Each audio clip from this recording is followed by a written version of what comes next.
Hora H do Agro, com Kellen Severo. Oferecimento Ihara. Consórcio Massey Ferguson, a partir de R$ 1.470. Acesse cnmf.com.br. Olá, sejam muito bem-vindos ao Hora H do Agro, um programa onde discutimos e analisamos os temas que mais importam para o agronegócio brasileiro. Uma semana depois da aprovação da reforma tributária, estudos indicam que agronegócio vai pagar mais impostos. Levantamento feito pela VBSO Advogados revela que o setor de máquinas agrícolas pode ter aumento de até 300% na carga tributária. No Senado, parlamentares falam em mudanças no texto da reforma. E mais, o Parlamento Europeu aprovou uma nova lei verde para restaurar 20% da natureza da Europa até 2030. E produtores rurais protestam em frente ao Parlamento com o temor de que sejam feitas imposições de obrigações em áreas agrícolas. Ainda no cenário internacional, eleições 2024. Estados Unidos se preparam para a corrida presidencial. Você vai conhecer os pré-candidatos, os favoritos e os impactos para o agro mundial. E tem mais. Será que vem aí um super El Niño? Nós vamos detalhar as chances de ocorrência do fenômeno de alta intensidade e os impactos no agro. Você acompanha tudo isso e muito mais a partir de agora no Hora H do Agro, que já está no ar. Uma semana após a aprovação da reforma tributária na Câmara dos Deputados, a senadora e ex-ministra da Agricultura, Tereza Cristina, disse que a casa deverá alterar alguns pontos do texto. Vamos conferir. O Senado pode melhorá-la. Nós temos alguns pontos de atenção nessa reforma que precisam ser revistos. Discutir melhor esse conselho federativo, né? Como é que você faz, qual é a paridade dele. Também temos aí o artigo 20, que trata das exportações, que também é tanto para todas as commodities, também precisa ser revisado. Tem o problema, temos aí que ver também do tributo aí sobre a venda de imóveis urbanos e rurais, né? Quando você paga o ITCD, né? Ou ITCMD, que também tem algumas coisas a serem feitas. Enfim, nós criamos um grupo para estudar a reforma e ver, para contribuir para que ela saia o melhor possível desse Congresso. Tereza Cristina também ressaltou a importância das leis complementares após a aprovação da reforma tributária, que vai definir a alíquota de referência. E ela ainda ressaltou: o objetivo não é criar mais impostos. Vamos conferir. Nós temos leis complementares que vão precisar ser feitas após a votação pela reforma tributária. E essas leis complementares são essenciais para regulamentar pontos que não estarão dentro desse texto inicial.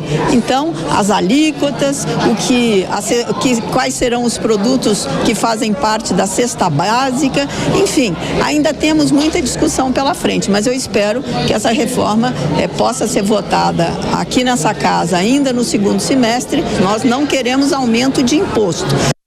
E para apontar as perspectivas da reforma tributária no Senado brasileiro, a gente recebe o comentarista da Jovem Pan News, Roberto Mota. Mota, seja muito bem-vindo. Oi, Kellen. Muito obrigado pelo convite. É um prazer participar do seu programa. Da mesma forma, é muito bom tê-lo conosco, Mota.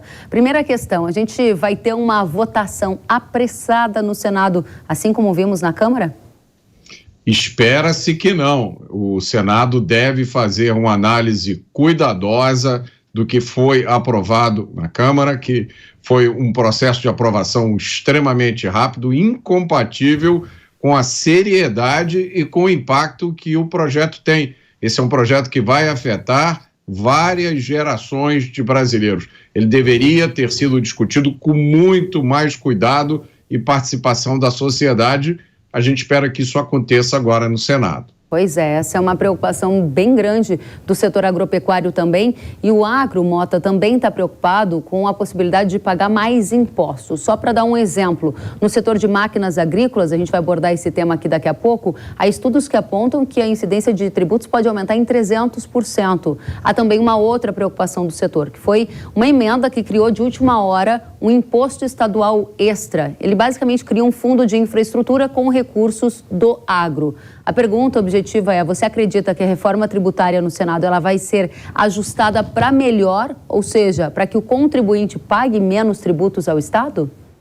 Eu acredito que sim, porque está havendo uma mobilização geral da sociedade e de vários setores econômicos como reação a indefinições do que foi aprovado na Câmara dos Deputados. Muita gente faz simulações, faz estimativas, mas não existem estudos concretos, sérios, mostrando o que vai acontecer. Muito do impacto da reforma virá do que vai ser aprovado na lei complementar, em leis ordinárias e futuras resoluções do Senado. Então, a gente pode especular sobre uma carga tributária, como vai ser agora, e lá na frente isso ser completamente diferente, o que gera uma grande insegurança, Kellen. Tem gente dizendo que o aumento da carga tributária, por exemplo, na área de serviços, não vai ultrapassar 8%. Tem gente que diz, especialistas, que vai passar de 33%. Quem tem a razão?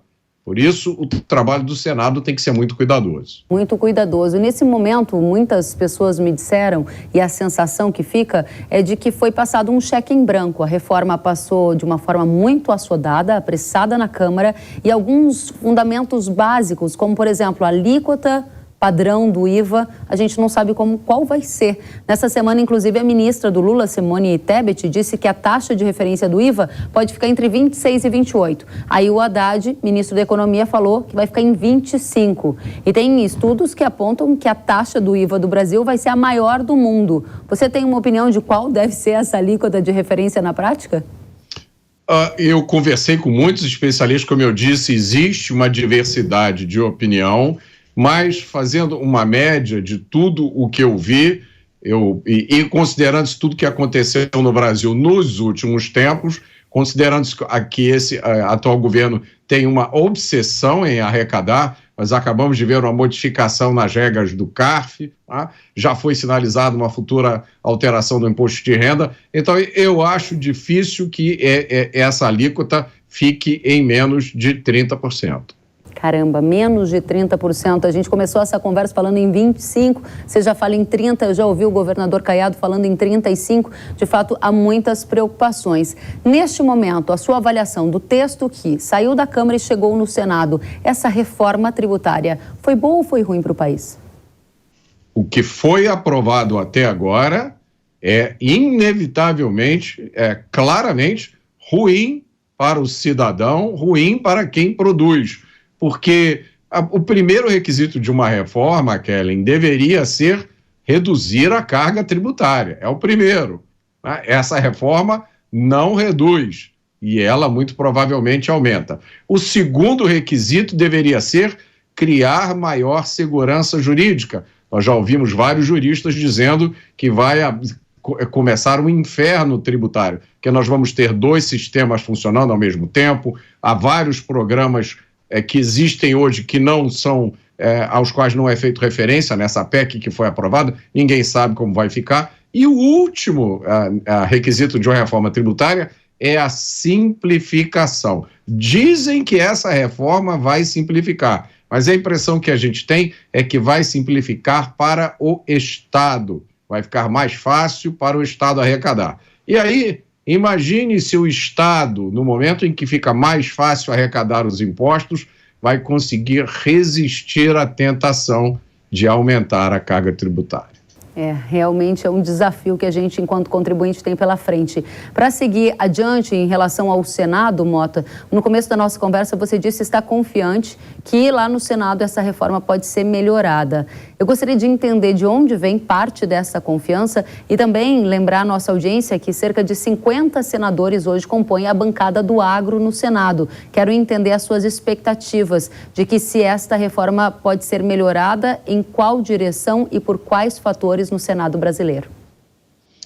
O que me leva a pensar dessa forma é a consciência, Kellen, que eu vejo que existe em vários senadores do impacto que essa reforma pode ter. Tá? A rapidez com que ela foi aprovada na Câmara dos Deputados é simplesmente inaceitável. Não se pode tratar um assunto grave como esse da forma com a qual ele foi tratado na Câmara dos Deputados. Então, eu acho que existe em vários senadores a disposição de rever o que foi aprovado. É certo que o governo tem uma superioridade numérica no Senado, mas eu acho que quando a consciência começar a se espalhar sobre o impacto potencial que essa reforma pode ter sobre a economia brasileira, ninguém vai querer assinar embaixo de um projeto que significará desemprego, que significará falências de empresa e atraso para o país. Muito bem, Mota, você tocou num ponto crucial, você falou sobre a superioridade numérica do governo no Senado. Na Câmara, alguns tinham expectativa de que seria mais difícil passar a reforma do jeito que ela passou. E foi assim, vapt-vupt. Agora, no Senado, pode ser ainda mais fácil para o governo conseguir uma aprovação dessa reforma, talvez com pequenas mudanças. Considerando que haja mudança no Senado e que o texto volte para a Câmara, você acredita que terminaremos 2023 com uma reforma tributária aprovada e já com data para entrar em vigor no Brasil? Nos termos atuais, eu espero que não, Kellen. Se difundiu aí eu não sei como é que eu classifico, mas uma desinformação, para usar uma palavra que está na moda, de que qualquer reforma é melhor do que deixar como está. Não é verdade. É possível piorar o sistema e muito. Também não é verdade que essa reforma que foi aprovada é a única que existe.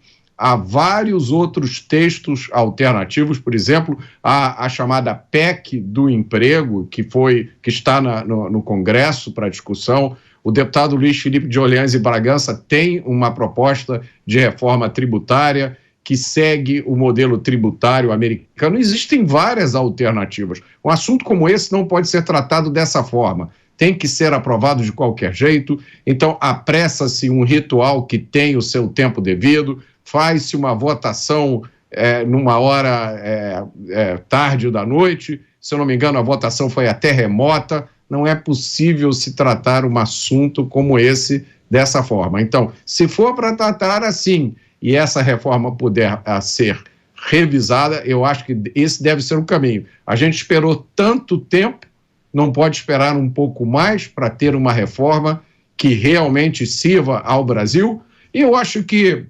nós não podemos abrir mão do que eu considero o mais importante de tudo, a redução da carga tributária. Uma reforma tributária que não reduz a carga tributária é como você fazer uma reforma na legislação penal que não diminui o crime.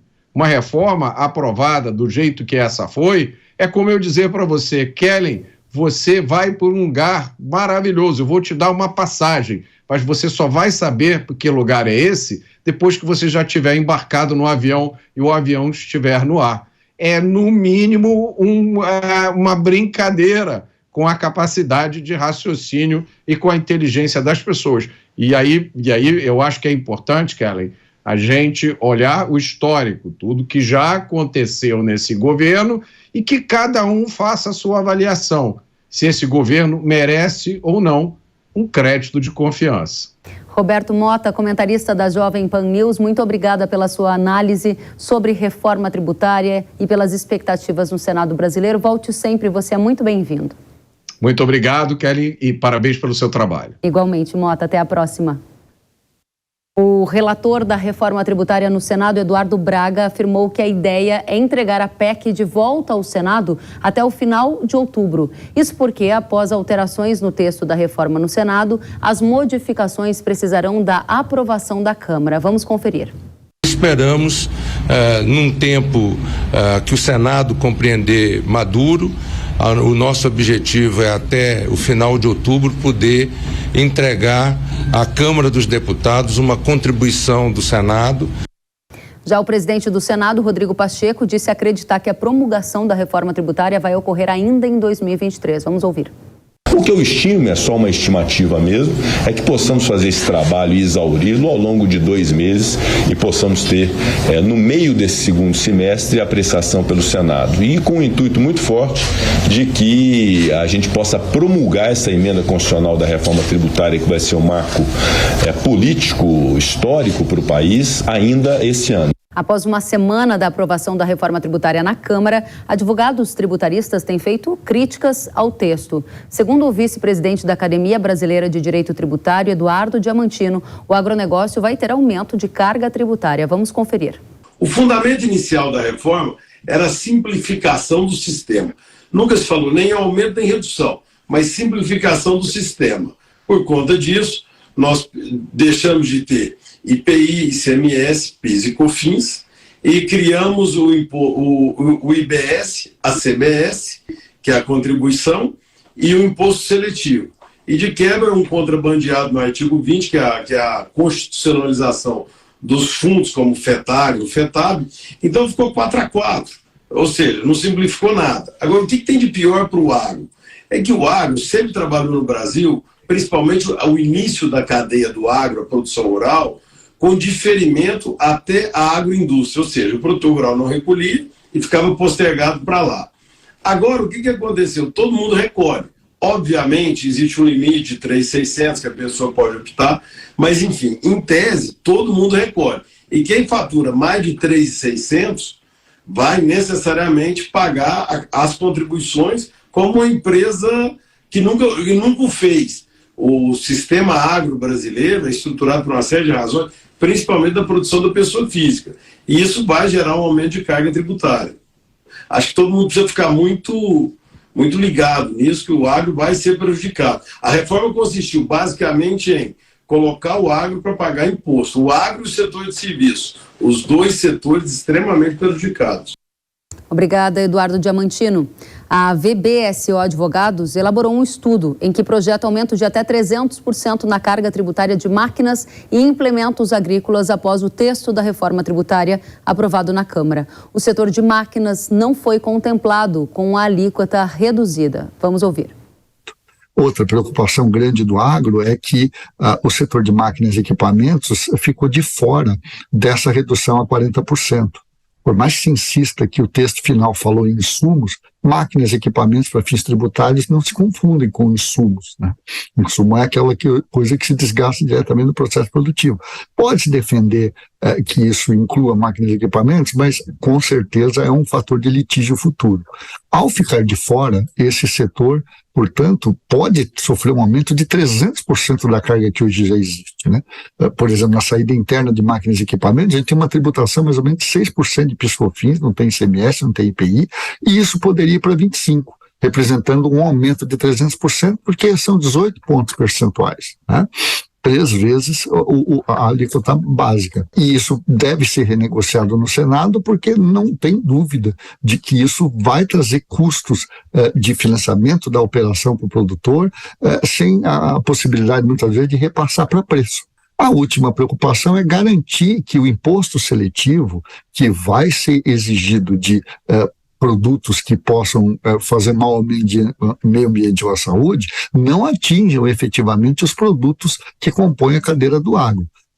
Particular preocupação existe em relação a defensivos agrícolas que por algum motivo podem ser interpretados como parte desse rol de bens a ser atingido pelo imposto seletivo, né? Muito obrigada, Paulo Vaz, advogado tributarista, pelos esclarecimentos. A Associação Brasileira das Indústrias de Óleos Vegetais apontou preocupação com a emenda que instituiu os fundos estaduais para investimento em infraestrutura, com a taxação do agro. A ABIOV publicou uma nota dizendo que A medida implicará de modo reflexo na tributação das exportações e no aumento de custo aos contribuintes. E acrescenta, não há qualquer justificativa plausível para uma reforma tributária que muda o sistema aceitar a instituição de um novo tributo que tem fundamento justamente no modelo anterior.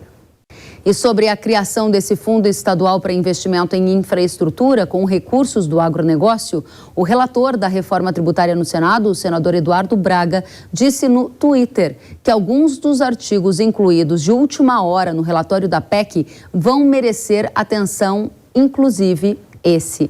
Segundo ele, esse novo tributo parece estranho, já que um dos fundamentos da reforma é a simplificação tributária. Exatamente por isso, ele será profundamente debatido no Senado Federal, escreveu.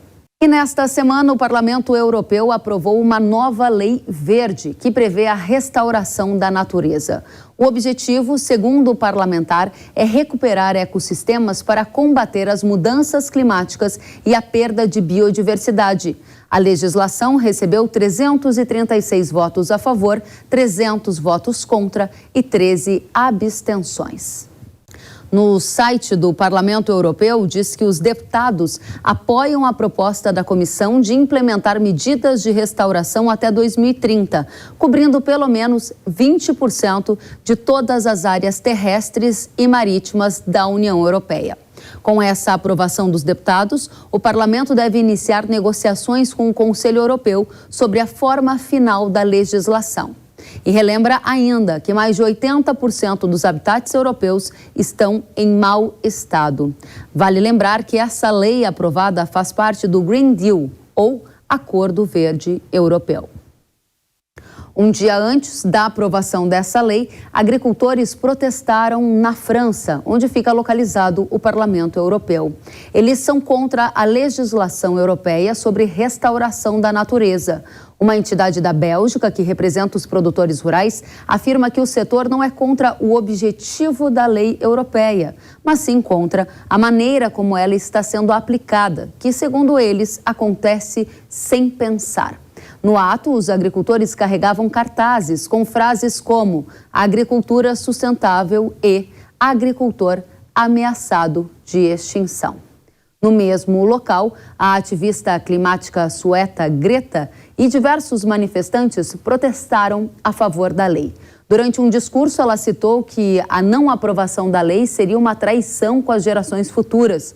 O grupo carregava cartazes onde estava escrito: sem natureza, sem comida.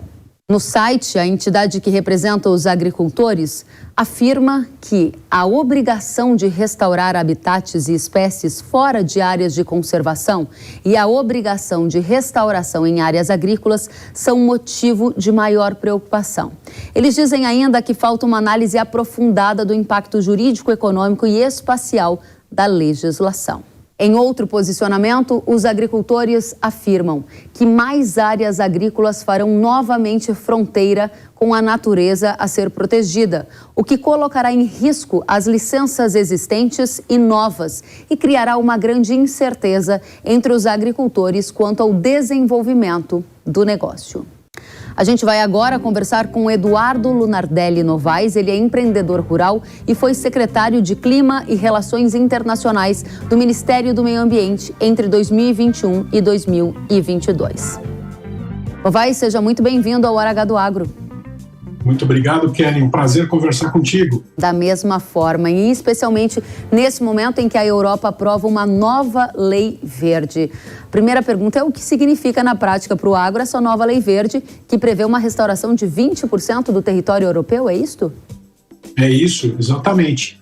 A lei, foi incluído um dispositivo logo no final da aprovação dessa lei que determina que a lei passe por uma comissão de segurança alimentar antes de ser promulgada. Mas supondo que essa lei permaneça como está, ela será, depois de promulgada, enviada aos países membros da União Europeia, para que então, 2 anos depois, os países membros submetam à União Europeia os seus planos nacionais para cumprimento dessa meta de recuperação de 20% dos ecossistemas. Isso significa, na prática, a perda de área de agricultura, efetivamente. Eu posso dar um exemplo de um dos países europeus, que é a Dinamarca.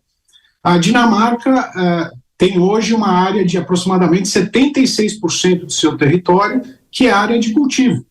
E esse cultivo que se faz na Europa não é parecido com o nosso aqui, né? Nós temos aqui práticas muito mais sustentáveis, de plantio direto, de cobertura solo, etc. Lá eles fazem no sistema anterior, que é o sistema de subsolar, arar, gradear, etc. E o restante do território do país é alocado para a pecuária, para pastagens ou para a ocupação humana, né?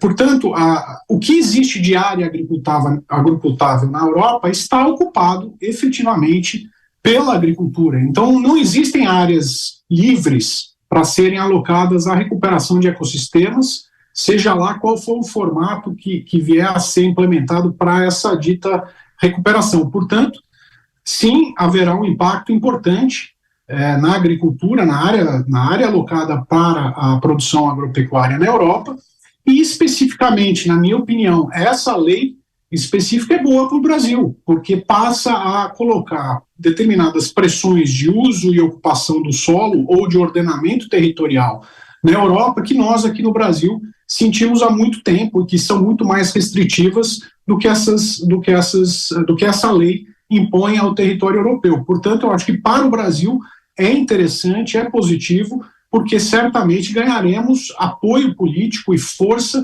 na articulação com grupos internos à Europa.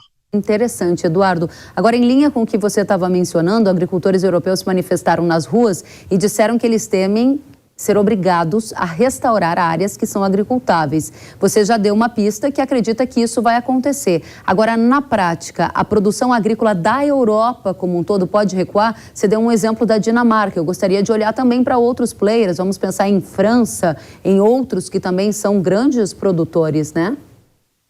Sim, sem dúvida. Eu tenho uma estimativa que por volta de 65%, 60% a 65% do território europeu seja ocupado pela agricultura. Mas o fato não é exatamente esse. O fato é que 100% da área agricultável hoje é ocupada pela agricultura, né? Porque a gente está descartando aqui, por exemplo, as montanhas, as áreas muito secas, etc., que não têm nenhuma aptidão agrícola. Então, eles não têm área para fazer essa recuperação, senão as áreas que hoje estão ocupadas pela agricultura, né? Vale lembrar que a Europa não tem áreas de proteção como temos no Brasil, né? Aqui no Brasil, nós temos 30% do nosso território ocupado por áreas públicas, que são ou unidades de conservação, de proteção integral, ou terras indígenas. Em outras palavras, para simplificar, esse 30% do Brasil que são alocados em áreas agricultáveis, que têm aptidão agrícola, são áreas que praticamente não se pode fazer nada. A Europa não tem isso. A Europa não tem unidades de conservação, de integração, de proteção integral, não tem terras públicas. Os próprios parques nacionais, como eles chamam lá, eles não são parques nacionais, eles são áreas privadas que em seu meio tem inclusive cidades e indústrias, né, fábricas, etc, etc. Simplesmente existe algum tipo de restrição muito leve ambiental, portanto eles não têm o que fazer a não ser restringir efetivamente o uso e a ocupação do solo na Europa para fazer frente a essas exigências aprovadas na União Europeia. Interessante. Eu vou fazer aqui uma tentativa de comparação e, por favor, me corrija se ela for descabida. No Brasil, nós temos o Código Florestal Brasileiro, que é uma lei que faz com que todo produtor salve uma parte da sua propriedade privada para a natureza. No bioma Amazônia, a gente pode produzir em 20% e tem que salvar 80%. No Cerrado, a gente pode produzir em 70% e tem que salvar 30%. O que na prática a Europa está vivendo é uma releitura de um código florestal muito mais frouxo do que o Brasil tem? Eles não têm nenhum tipo de restrição, né? Só para fazer um resumo do que você disse, na média, para cada 1 metro quadrado de área privada alocada à produção agropecuária no Brasil, o agricultor é obrigado, por conta do Código Florestal, a alocar um outro metro quadrado para a preservação. Então, 50% da média das propriedades privadas brasileiras são alocadas à preservação, sem contar as áreas públicas, né?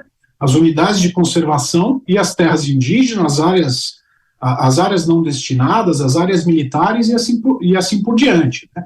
Portanto, como você muito bem colocou, a parte positiva, o que tem de positivo nessa lei para aquilo que concerne o Brasil é que eles passarão a sentir um pouquinho das dores que nós sentimos aqui no Brasil e, portanto, deveremos ter mais apoio internamente na Europa para fazer frente a essas iniciativas, digamos assim, um pouco radicais que existem na Europa para fazer frente à emergência climática, à recuperação da biodiversidade e assim por diante. A minha dúvida eu acho que de muitos agricultores do Brasil, será que essa lei vai pegar na Europa? Porque agora a gente está falando de uma medida que, como colocam os produtores que foram às ruas protestar, tende a comer uma parte da área agrícola do país para a preservação da natureza. Essa lei foi aprovada. Entre ela ser aprovada e ela entrar em vigor, existe um espaço. Que espaço é esse? A partir de quando a sua projeção de redução na produção agrícola europeia deve se confirmar, Eduardo? Em teoria, segundo o que foi aprovado, como eu disse, a lei agora passa por uma comissão de segurança alimentar da Comissão Europeia, que, supondo que não haja nenhuma alteração nessa comissão, os países membros terão 2 anos para apresentar planos nacionais em atendimento a essa lei e, teoricamente, o objetivo é que esteja implementado esses 20% de recuperação de áreas de ecossistemas até 2030. Isso é o que diz a teoria. Mas, na prática, a Europa não é muito boa em cumprir acordos ambientais. A Europa tem a tradição de, se não descumprir os acordos que assume, de refazê-los, né? Um bom exemplo disso é o próprio Protocolo de Quioto, que foi negociado a nível global e depois foi substituído pelo Acordo de Paris. Então foi feito um acordo climático global, os europeus e os americanos melaram esse acordo e construíram outro acordo no lugar. Então eu diria o seguinte, eu acho que no curto prazo a tendência é que a implementação dessa lei avance, mas conforme os custos e os benefícios, que são muito difíceis de serem mensurados pela população, pelo cidadão europeu, passem a acontecer, eu acredito que haverá muita resistência, porque o custo social e econômico para implementar essa lei será gigantesco. Excelente ponto, e eu não posso deixar de mencionar, nossa audiência que nos acompanha toda semana deve estar lembrada que algumas semanas atrás, Eduardo, nós trouxemos aqui destaques do Financial Times que mostrava algumas regiões da Europa congelando o preço de alimento no supermercado, numa tentativa forçada de controlar a inflação. Imagine então que num contexto atual já é aplicada essa medida. Se a gente colocar uma redução de 20% do território para a produção de alimentos, eu imagino que a situação ficaria bem mais complicada, né? Ficaria não só mais bem complicado, como é bom lembrar que a produção agropecuária na Europa, ela é altamente subsidiada, né? Então 50% do orçamento da União Europeia é alocado para subsídio agrícola para os seus países membros, né? E existe uma razão importante por trás disso. Não se trata exclusivamente de protecionismo, embora se trate também, mas existe uma questão social, né? Quer dizer, é a manutenção da tradição da ocupação do território rural e tudo mais, que é algo que não pode ser descartado. Então, a gente pode esperar muita turbulência, porque, como eu disse, eu friso aqui, é muito importante lembrar, eu vou usar o exemplo do Acordo de Paris para ilustrar o que eu pretendo dizer. O Acordo de Paris tem como objetivo manter o aquecimento da temperatura do planeta a no máximo 1,5 grau acima dos níveis pré-industriais no ano de 2100.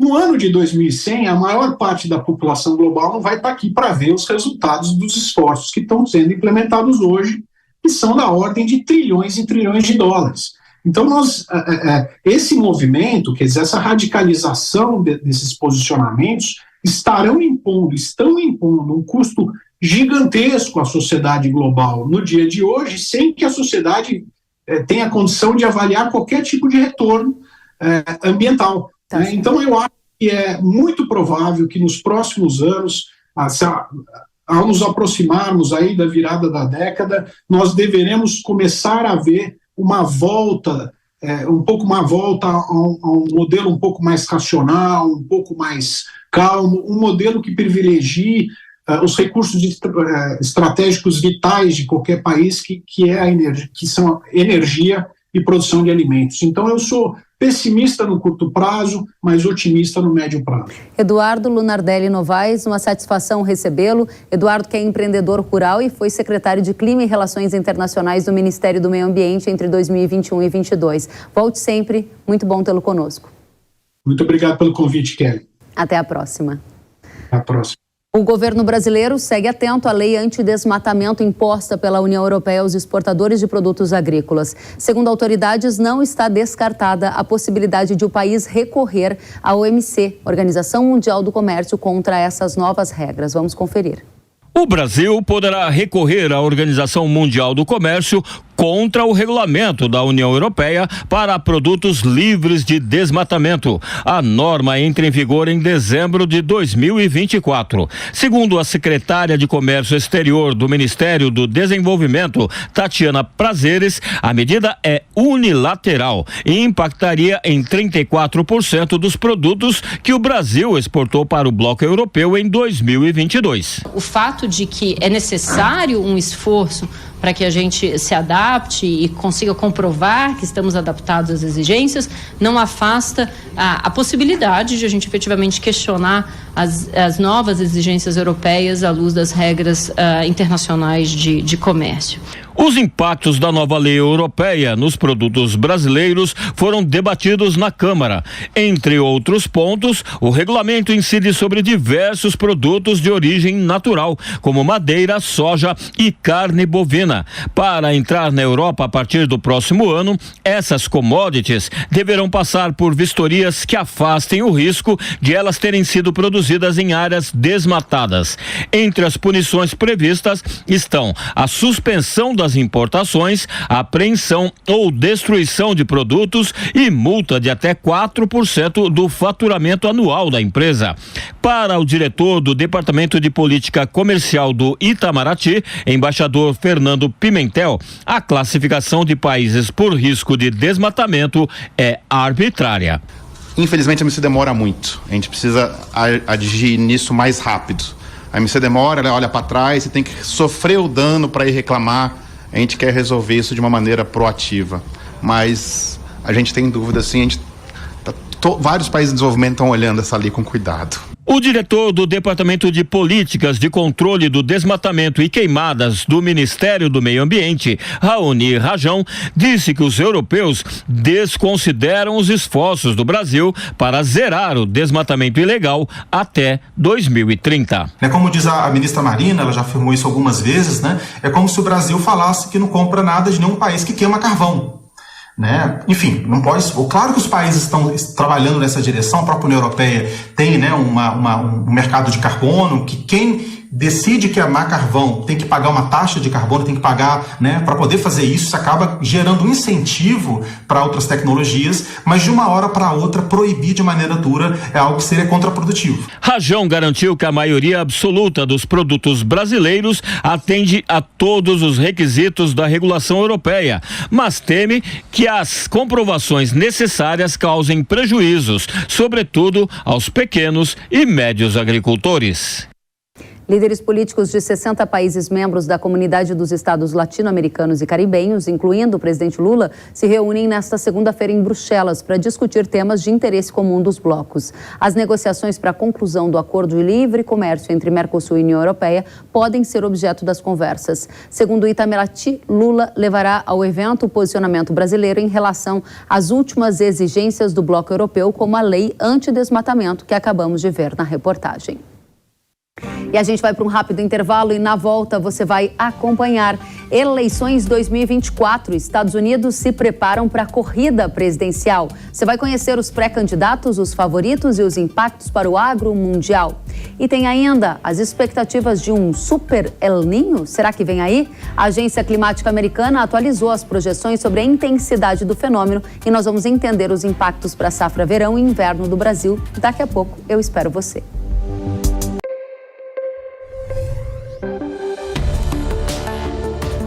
O agro, setor que movimenta a economia brasileira, gerando renda, emprego e oportunidades para toda a população. Hora H do Agro, com Kellen Severo. Precisando de uma nova máquina para aumentar a sua produtividade? Aqui no Consórcio Nacional Massey Ferguson lançamos o Grupo 377. Com ele vem vários benefícios exclusivos para você, como planos em até 10 anos para pagar, sem juros, sem taxa de adesão e parcelas reduzidas a partir de R$ 1.470. Aproveite e procure a rede de concessionárias Massey Ferguson. Quer saber mais? Acesse www.cnmf.com.br ou entre em contato pelo WhatsApp 11 9 3016 0316. Sabia que o Brasil é um dos maiores produtores de soja e milho no mundo? Esse mercado movimenta mais de 70 bilhões de dólares anualmente e tem muitas oportunidades. Com o curso de comercialização de soja e milho da NIL, você aprende a negociar preços em bolsas internacionais e proteger seu capital. O professor João Birkan tem mais de 60 anos de experiência e vai te ensinar como ganhar dinheiro no agronegócio.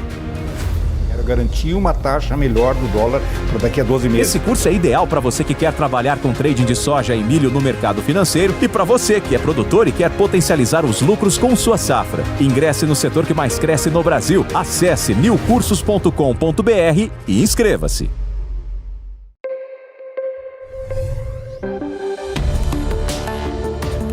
O agro, setor que movimenta a economia brasileira, gerando renda, emprego e oportunidades para toda a população. Hora H do Agro, com Kellen Severo. Estamos de volta com Hora H do Agro, aqui na tela da Jovem Pan News. Os americanos se preparam para as eleições presidenciais que vão ocorrer nos Estados Unidos em novembro de 2024. A gente vai agora conhecer quem são os pré-candidatos, os favoritos e os possíveis impactos dessa disputa para o agro mundial.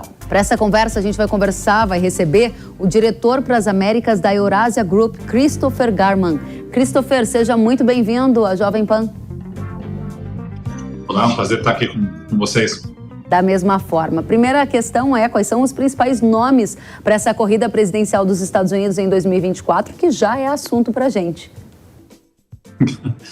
Bom, acho que os dois principais nomes, vamos ter um repeteco entre o presidente Joe Biden, de um lado, do campo democrata, e tudo indica o ex-presidente Donald Trump.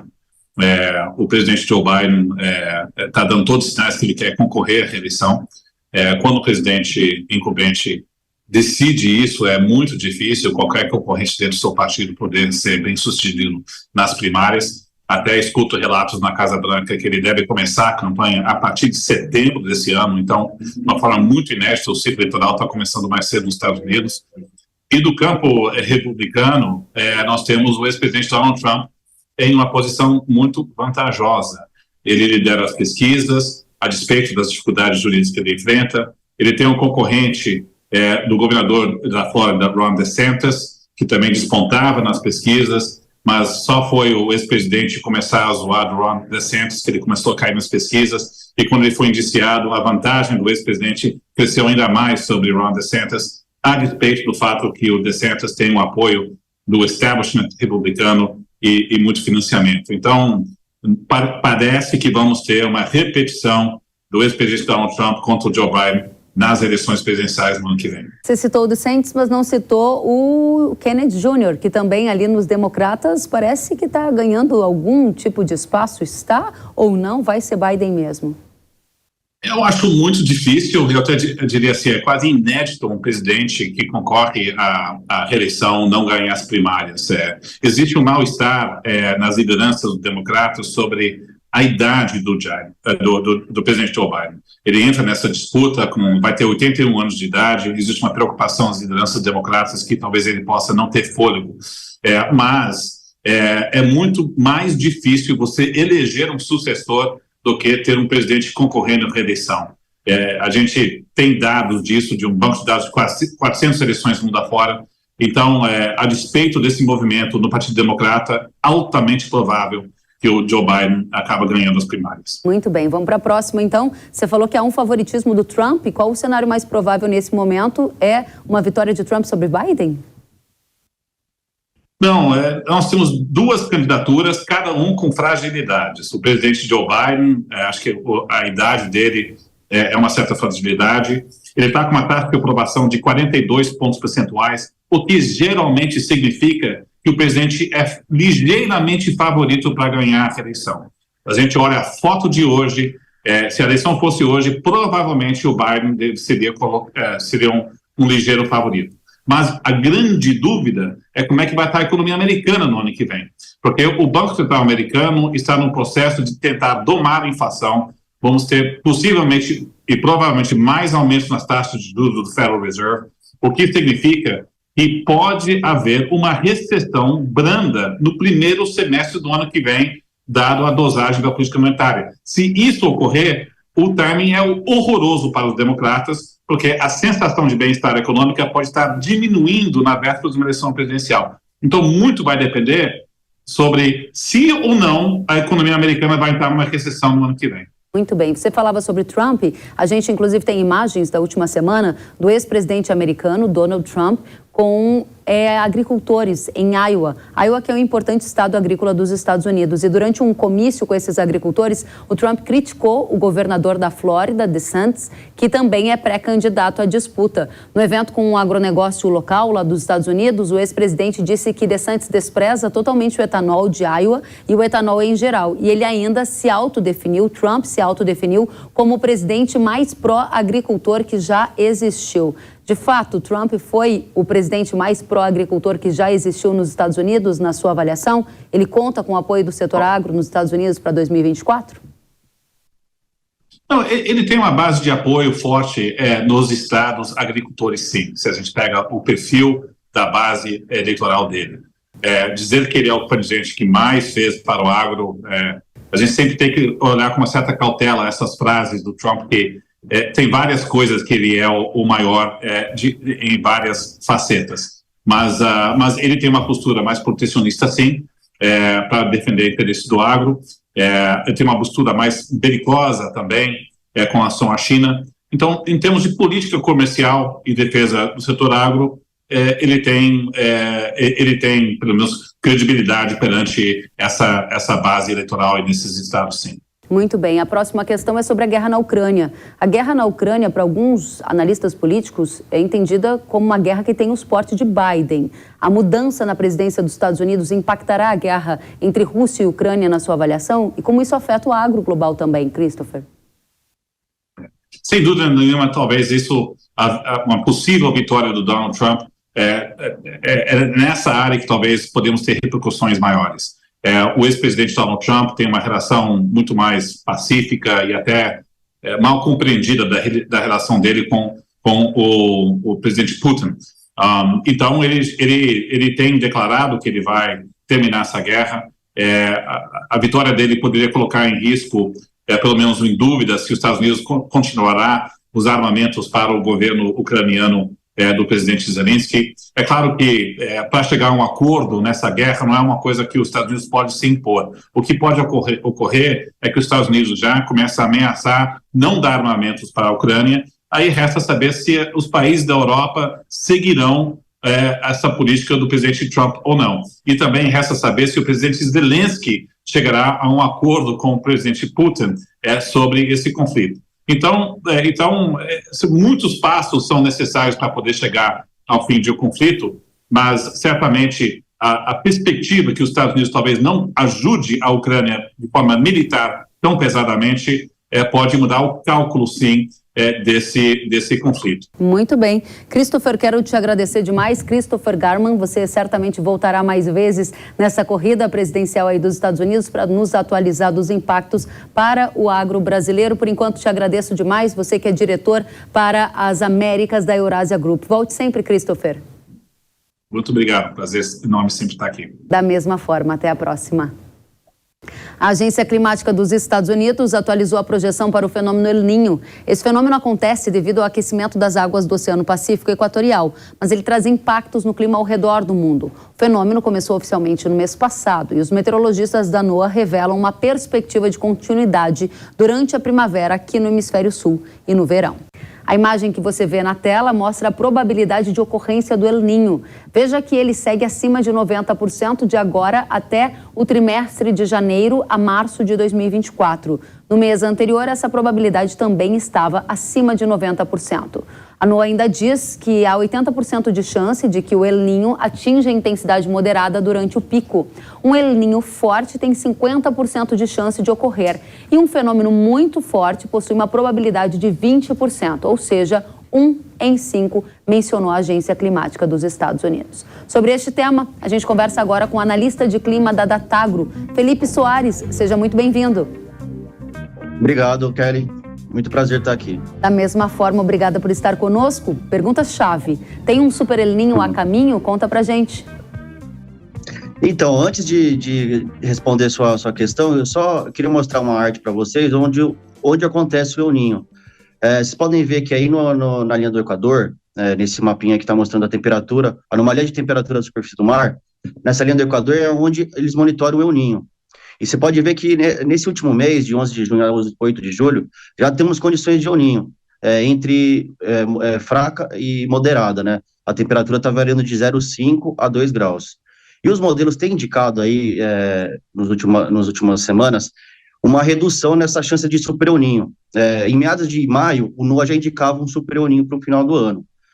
Super El Niño quer dizer a temperatura da superfície do mar acima de 2 graus. Então, fica bem acima do que ocorre normalmente. E nos últimos 50 anos, ocorreram só 3 vezes super El Niño. E desde maio até nas últimas atualizações do NOAA, essa temperatura, esse pico do El Niño que você acabou de falar, tem diminuído. Ali não vai atingir mais 2 graus Celsius. Hoje, esse pico está entre 0,5 e 0,8 graus Celsius acima da normal. Isso fica um El Niño entre moderada e forte intensidade. E além do NOAA também, tem um modelo australiano que também está reduzindo essa chance de super El Niño. Perfeito. Antes, eles indicavam uma temperatura, eles são mais otimistas em relação ao El Niño, né, super El Niño. Antes, eles indicavam uma temperatura acima de 3 graus Celsius, hoje está 2,2. Então, a gente tem visto aí uma redução nessa chance de super El Niño para ser fim do ano. Muito bem, Felipe. Na prática, então, não sendo um super El Niño, né, uma probabilidade um pouco menor que você coloca no momento, sendo um El Niño mais moderado, qual é o cenário de chuva para a safra de inverno 23-24 no Brasil? Inclusive, você tem artes para nos mostrar, eu vou pedir para a produção já colocar na tela. Por favor. Nessa primeira arte, a gente está mostrando a previsão de precipitação para as próximas 2 semanas, até o final de julho. Então a gente está indicando aí precipitação abaixo da normal em grande parte do Brasil. Apenas algumas regiões aí do sul do Brasil pode ter precipitação perto da média histórica, e também no litoral aí da Bahia, de São Paulo e também de Santa Catarina, que pode ter precipitação acima da normal. Já nos meses seguintes, mostra condições típicas de El Niño. El Niño no Brasil, ele causa redução nas chuvas no norte do país. Vocês podem ver que nessa mancha mais escura aí indica precipitação abaixo da média histórica, em praticamente toda a região norte do Brasil. E na região sul acontece ao contrário, ele chove mais do que o normal. E é isso que deve acontecer nos próximos 2 meses, pelo menos. Deve ter chuvas bem acima das normais, principalmente no Rio Grande do Sul. Perfeito, o que é uma característica tradicional, né, Felipe? Agora, para o verão, você espera que tipo de comportamento do Brasil para a safra com a chegada desse El Niño? E tem mais artes aí também que eu trouxe, que mostra agora de setembro a outubro. Que já começa o período de plantio do verão, né, Felipe? Nessa época do ano e começa aquelas chuvas de verão que a gente está acostumado que ocorre nesses meses, que é as chuvas mais intensas durante o ano. E também o El Niño continua com essas consequências em relação ao clima, chuvas acima da normal na região sul e chuvas abaixo da normal na região norte. O que afeta isso nas culturas agrícolas, principalmente na região sul, que a gente teve 3 anos aí de quebra de safra por causa do fenômeno Laninha, que é o contrário do El Niño, que teve seca bastante severas aí na região sul, teve 3 quebras de safras. E a gente está prevendo aí que nessa próxima safra de verão deve ter uma recuperação significativa, já que deve chover mais do que a normal, né? Interessante. Então, o El Niño contribuiria para o desenvolvimento da produção agrícola aqui no Brasil. Avançando um pouco mais, Felipe, nos Estados Unidos, o El Niño vai contribuir para uma quebra de safra? Eu sei que você também tem imagens, produção, põe na tela. Tem. Já o El Niño nos Estados Unidos, ele afeta mais a região de algodão, que fica mais na região sul aí dos Estados Unidos. Ele causa mais chuvas. do que é normal. Isso, e você pode ver que esses fenômenos devem ser mais intensificados em setembro e outubro, que deve chover mais do que o normal nesse período. Isso pode atrapalhar um pouco o ritmo de colheita no algodão. Mas assim, em relação, já que já tivemos plantado já o algodão já foi plantado, o milho e a soja também. Então, as chuvas acima da normal pode atrapalhar um pouco a relação à colheita. Não necessariamente na cultura em si, né? Perfeito. Felipe Soares, analista de clima da Datagro, muito obrigada pelas informações, pelas ilustrações. Volte sempre. Obrigado, Kelly. Até a próxima. A Companhia Nacional de Abastecimento, a Conab, elevou a projeção da safra de grãos de 315 milhões de toneladas projetadas no mês passado para 317,6 milhões de toneladas. O crescimento em relação à safra passada é de 16,5% e, se confirmada, será a maior produção de grãos da história do Brasil. Esse aumento ocorre devido ao melhor desempenho das lavouras de milho segunda safra, do crescimento da área semeada com trigo, aliado às boas condições climáticas que vêm ocorrendo e também fruto da safra recorde de soja, que é justamente o nosso assunto, a principal cultura que vai ajudar o Brasil a atingir esse resultado, com uma produção estimada em 154,6 milhões de toneladas, 23% acima do ocorrido no ciclo passado, o que consolida uma safra recorde para o Brasil. O Brasil mantém o posto de maior produtor de soja do mundo.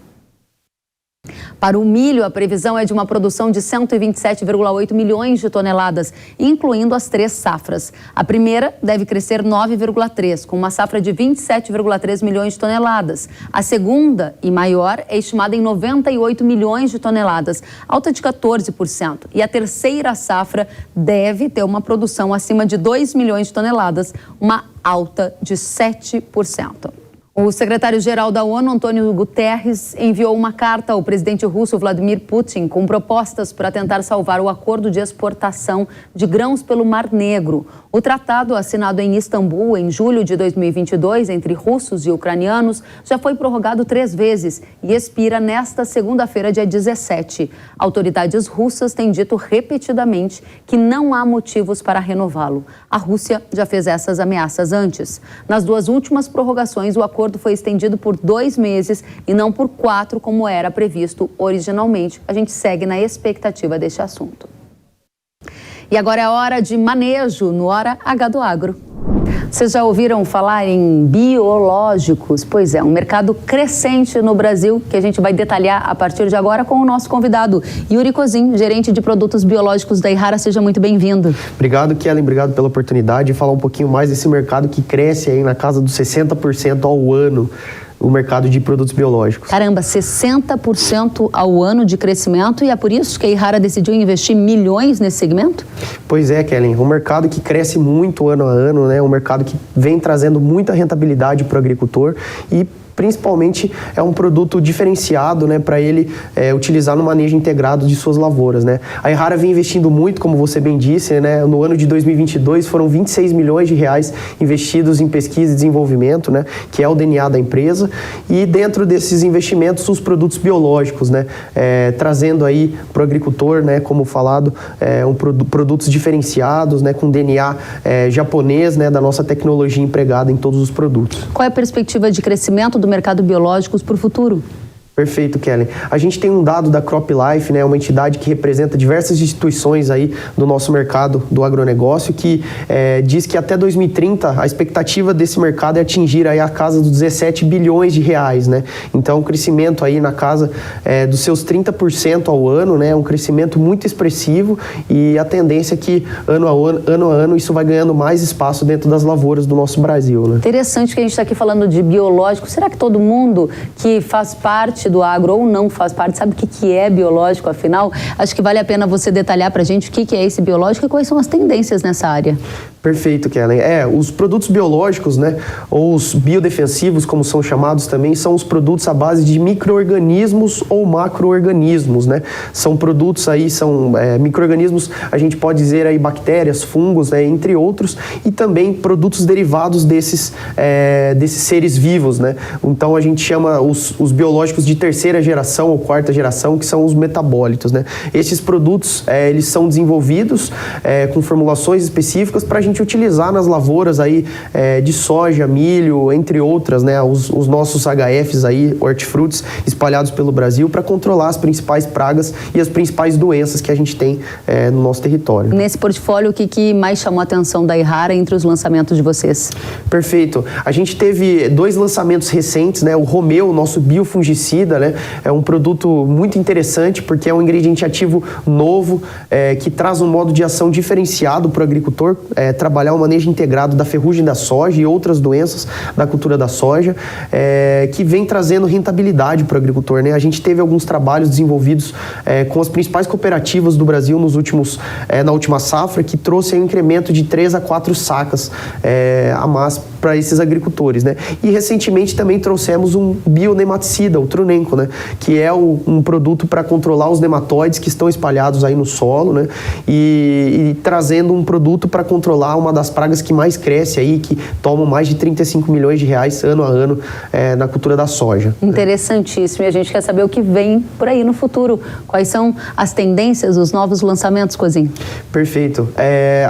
A Yara vem trabalhando muito, né, em desenvolvimento de novas tecnologias. Hoje a gente tem um time dedicado para pesquisa e desenvolvimento de produtos biológicos, né, bem como a prospecção, né, desses micro-organismos no solo, em diferentes locais.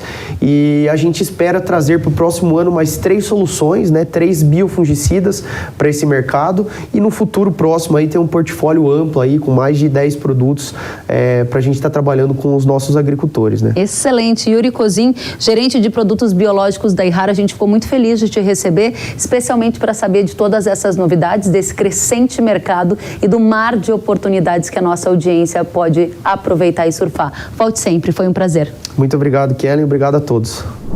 Muito obrigada pelos esclarecimentos sobre o mercado de biológico. E pegando carona nesse assunto, eu tenho um recado para você.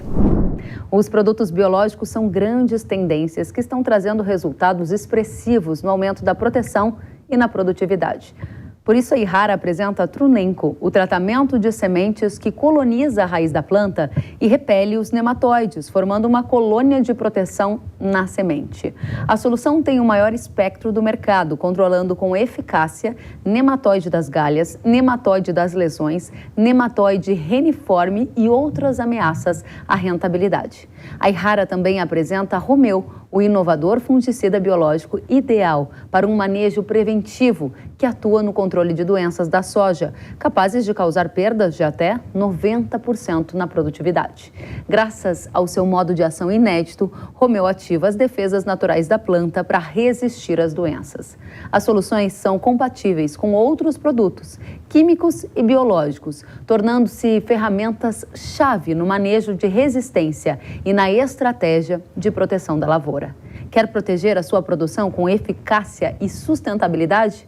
Então acesse agora yara.com.br ou aponte a câmera do celular para o QR Code da sua tela e saiba mais. O Hora H do Agro fica por aqui. Até a próxima semana. Tchau!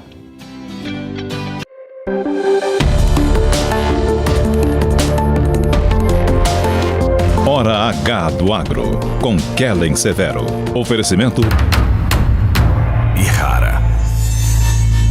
Consórcio Massey Ferguson, a partir de R$ 1.470. Acesse cnnf.com.br.